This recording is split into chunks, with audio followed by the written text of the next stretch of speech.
mate. Face me, face me. How am I feeling? Ready to go? Ready to roll, mate. Ready to go. Hi, my name's Mick Horn, Product Development Manager at Rapala Australia, and I live here on the Gold Coast. I did a lot of beach fishing with my dad, so a lot of tailor and dart sort of fishing. That's pretty much where my fishing career started. Obviously spending a lot of time down the beach and doing that kind of thing. I loved fishing, just loved that outdoor sort of aspect to it.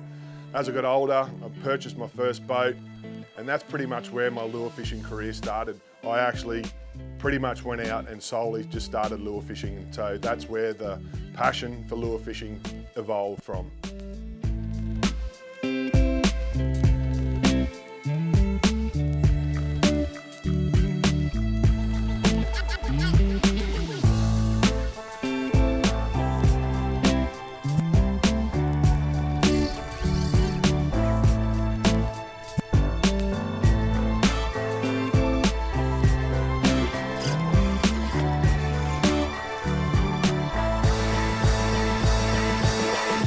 I got a bit of inspiration from some of the tournament fishing that started in that early period when I was around 20, so I started doing a lot of brim fishing.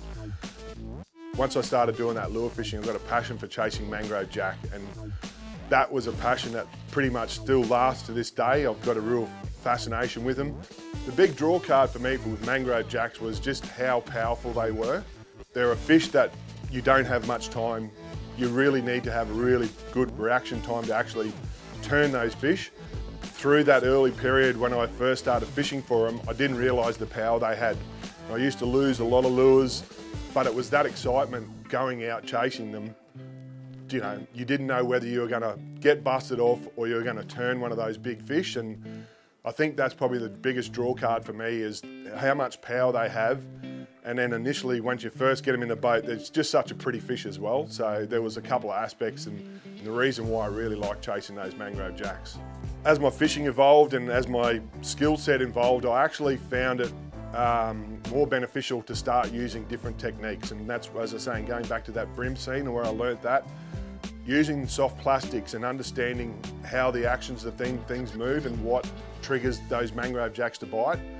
I was always looking for a lure that had heaps of movement in the water at both high speed and low speed to trigger them, because I realised that triggering mangrove jacks or some of those fish, it was more about reaction, giving that fish not a lot of time to think about what they wanted to do. So that was probably one of the other key things I learnt in time was you actually triggering the fish by them having not much choice. And that was probably another reason why I landed a lot of fish, because you were in control a lot of the time. When we first started CrushCity, one of the lures that I wanted to have in the range was a lure for like especially mangrove jack and barramundi, that kind of thing. And through those years of me targeting that particular fish, I learned a lot of things in the way that how the fish react and what a lure needed to be to do it. So when we started that project, I wanted to have a paddle tail that could do exactly those characteristics, have movement at its slow speed, but also be able to be stable and still maintain that action at high speed. And we did go through a lot of different prototypes in the range for that heavy hitter lure. It was probably one of the hardest ones for us to develop. Understanding the material and by adding salt and hardness to the material, we basically developed what I believe is probably one of the best paddle tails out there. So throughout the whole CrushCity range, I think the biggest thing was to try and get the best action we could out of all of the shapes. That was probably one of the main things I wanted to do with basically the whole range, was get the best action out of the lure. I love my fishing, but to get involved and have some kind of contribution to the industry, or even just to a brand to be able to help develop a product was pretty special. So that's pretty much where my journey started with Rapala Australia.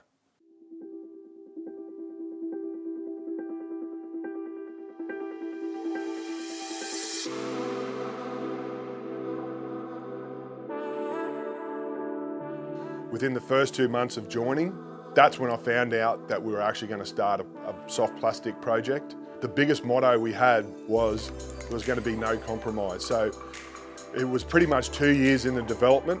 So we went back and forth with the designers, with different prototypes, Me, Tim, and the team sat down and we went through every shape and model and basically went through the whole colour range together. We weren't going to compromise on something because we wanted it to shortcut it. We wanted to actually bring something to the market that was going to be basically develop what we believe is the best soft plastics on the market.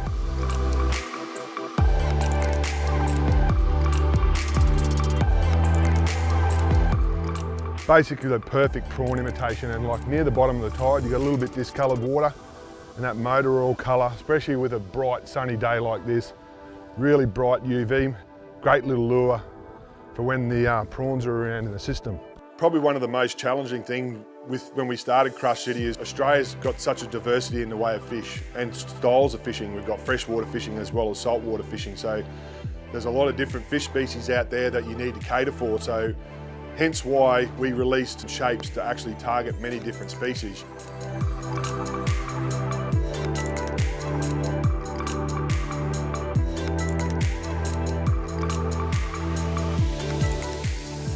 Probably the most rewarding thing for me personally with CrushCity was involved from day dot and watching the whole process of the creation of CrushCity right through to the end product. So me on a personal level, it's probably up there with the best achievement I've ever done in my fishing career. To actually be someone that was one of the ones that was instrumental in bringing CrushCity to the market. From a company's point of view, to release something to the market and then get the accolades from not only the people that are buying the product as well as the end user, that's pretty awesome.